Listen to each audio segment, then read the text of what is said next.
Welcome to Evolution of Pottery in Ancient Egypt. Excavations all over Egypt have uncovered enormous quantities of pottery vessels of all shapes and sizes. The production of pottery was mainly confined to the outskirts of settlements due to the materials required and to keep the kiln smoke away from inhabited spaces. The function of the product determined the selection of the raw material, its treatment, its form, as well as the finishing of the surface.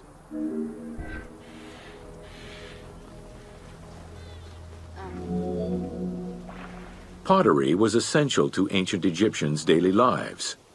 It was used in all aspects of life, from the storage of grains and liquids to containers within the tombs of necropolises. The most common pottery was made from Nile silt that resulted in a reddish-brown clay. Limestone clay, which made for more attractive pottery, was only found in Upper Egypt.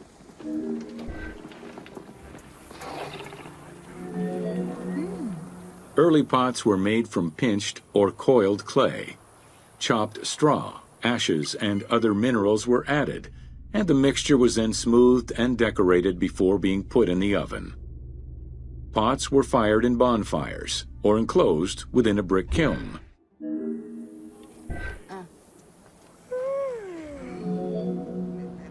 The potter's wheel was utilized during the Old Kingdom. Pottery became smoother and more polished, similar to river stones. It was decorated primarily in red pigment, with the black color achieved by exposing it to smoke. Pottery workshops were attached to palaces or temples, and around the late period, specialized workshops began to appear.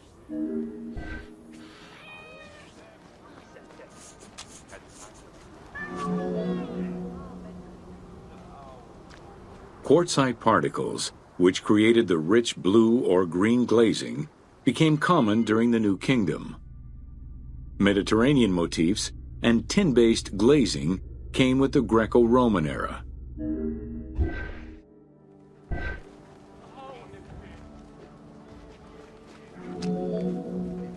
Potsherds could be found anywhere and were the most common canvas for writing or drawing, in comparison to the more expensive papyrus sheets.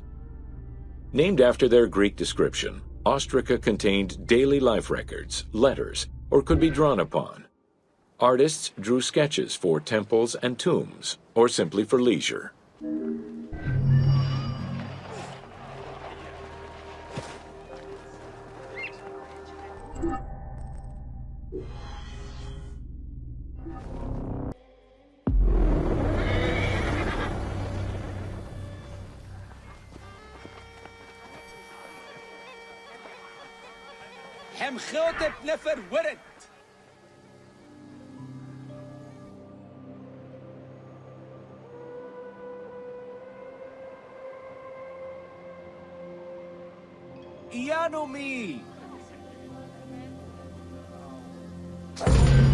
Welcome to the Egyptian household.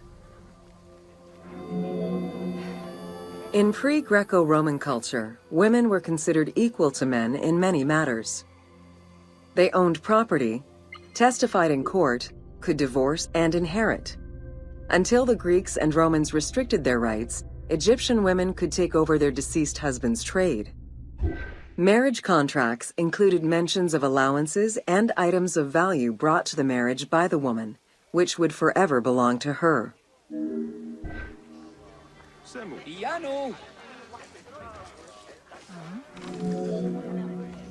Certain professions were open only to women, such as weaving or professional mourning, while others were available to both genders, including working as servants for the rich households. Social status did have an impact, though. The higher in status, the easier it was to obtain education and access different professions.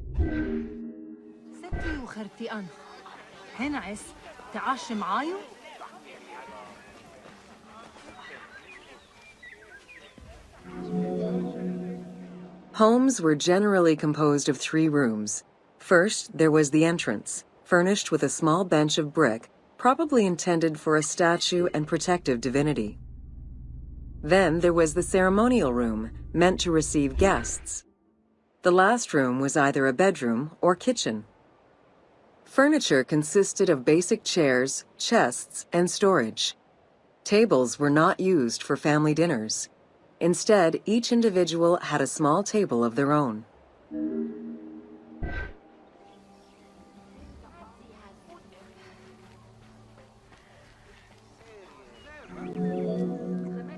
Marriages were a social contract rather than a religious construct.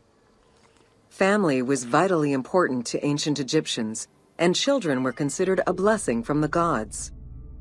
The father, mother, and their children were the nucleus of the family, and cohabitation sometimes extended to mothers-in-law, sisters, aunts, and sisters-in-law.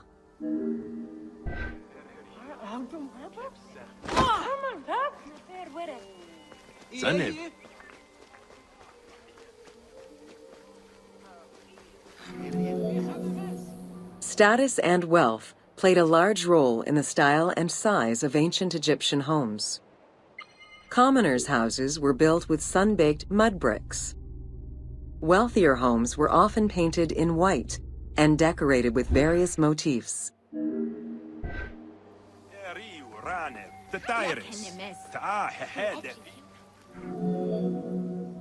Town officials and the rich lived in mansions with numerous rooms that were luxuriously decorated. Only temples and tombs meant to last for all eternity were built with stone.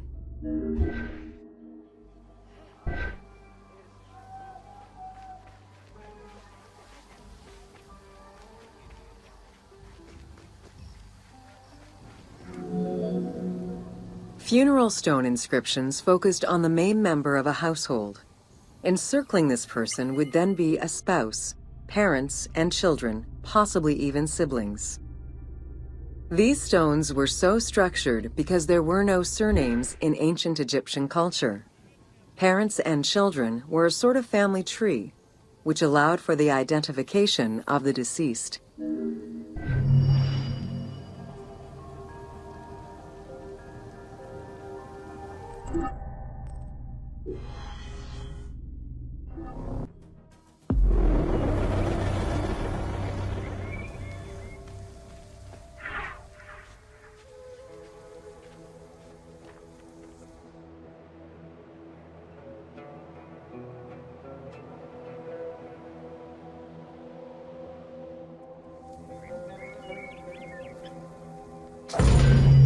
Welcome to Bread and Beer.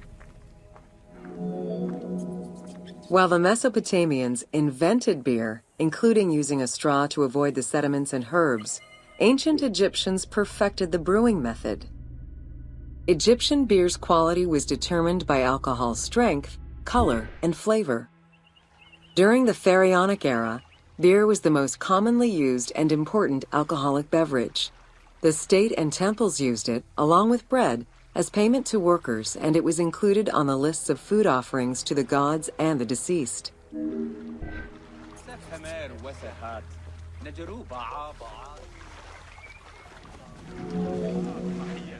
Beer was the popular drink of ceremonies and festivals. The festival of drunkenness was even dedicated to it. Considered to be quite nutritional, beer was also significant in the day-to-day lives of ancient Egyptians. Egyptian adults and children consumed beer with all of their meals, and medical texts include hundreds of remedies that contain beer. It remained the most popular alcoholic beverage until the Roman era.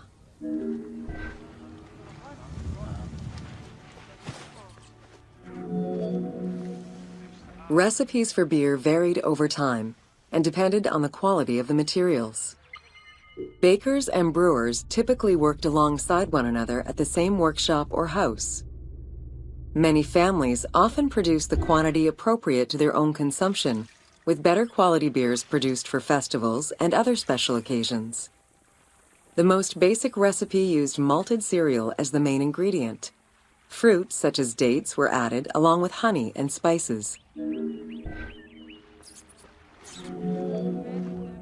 Once baked, bread would be crumbled into the brew to start the fermentation process. Adding grain enzymes would break down the starches, turning them into sugar and creating a thick mash.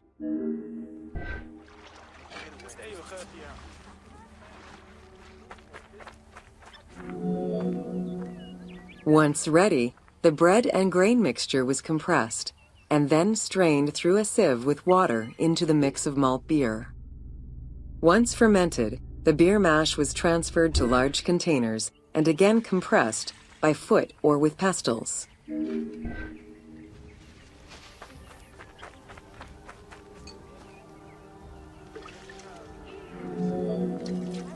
Once smooth, the beer was stored in pottery jars and sealed with a clay stopper. It probably couldn't be kept for long and likely had a thick, pasty appearance and texture. Very little was wasted. Leftover grains were reused to make sourdough bread or combined with the next batch of beer.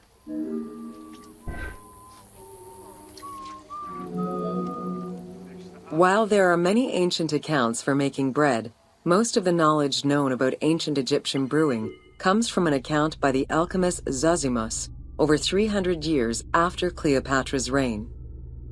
More recently, Dr. Delwyn Samuel, an archaeobotanist, has proposed alternate antique techniques to brew beer. However, experts are unable to replicate an authentic beer since not all of the techniques and ingredients used by ancient Egyptians are known yet.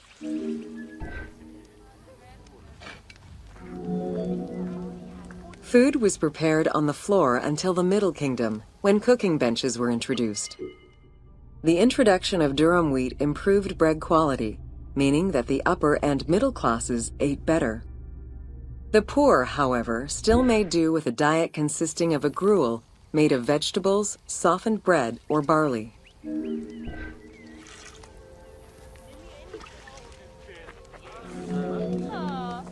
Dough was kneaded by hand or foot, and when sufficiently blended, additional items were added, such as fruits, nuts, honey, and spices. To leaven the bread, they added sourdough or leaven from beer brewing. Ovens were circular or beehive-shaped and made with clay or brick. If there was no oven at all, a bread maker used the hot sand to bake flatbread, a technique still in use by some Berbers today.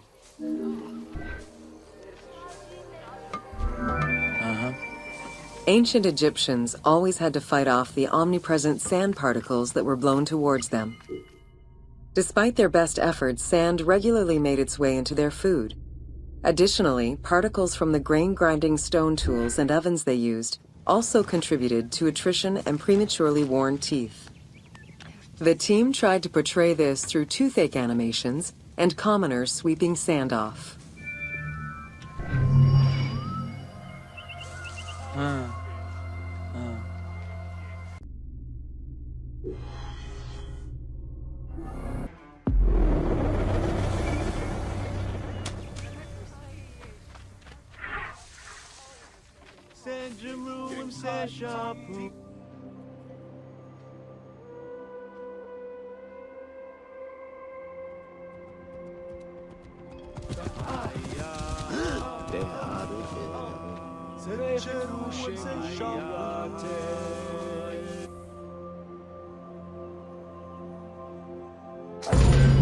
Welcome to Wine in Ancient Egypt.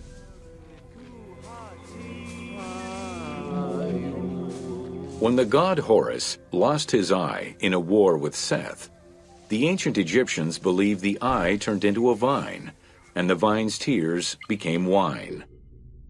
Early texts, dating back to 3150 BCE, contain the hieroglyph for vine. Regarded as extremely valuable, wine was highly sought after by the elite. It was also an essential part of many religious ceremonies.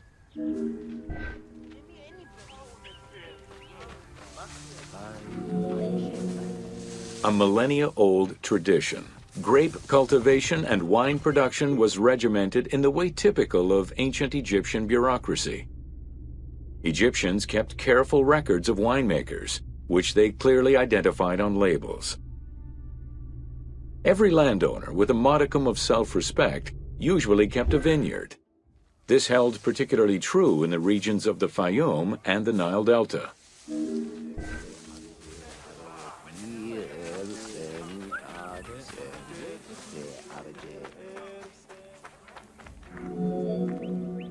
Documentation shows that only certain craftsfolk were allowed to provide the containers required to store and transport wine. That and rigorous quality control checks established for every step of wine production shows that ancient Egyptians knew that the quality and longevity of wine could easily be affected by any number of variables, which they paid careful attention to.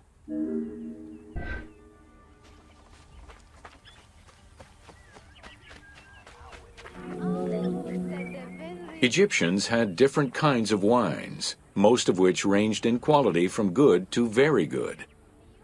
The sweet shadé, to which honey had been added. The soft nejem, obtained by drying the grapes in the sun.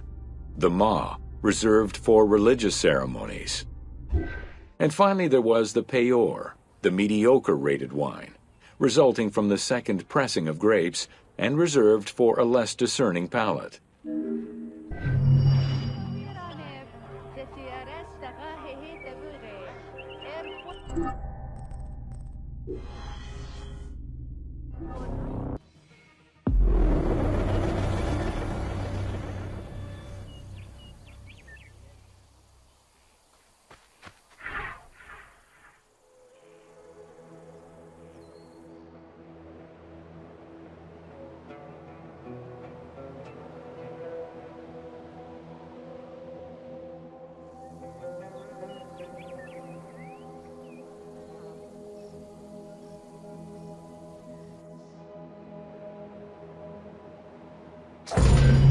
Welcome to Oil in Ancient Egypt.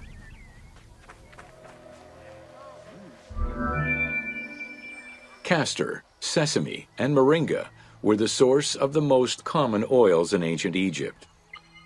Oil was used for various purposes: cosmetics, medical treatments, nutrition, perfume, athletics, and rituals, to name a few. The team decided to use oil as an explosive to add more gameplay opportunities for the player.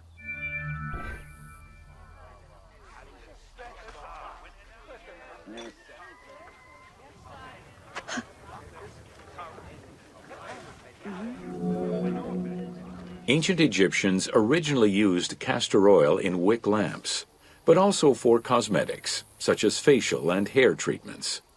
There is mention in some papyrus of castor oil being prescribed to treat constipation and help pregnant women. Castor beans were found in ancient Egyptian tombs as early as 4000 BCE. Castor oil was made by pressing the beans from the plant of the same name.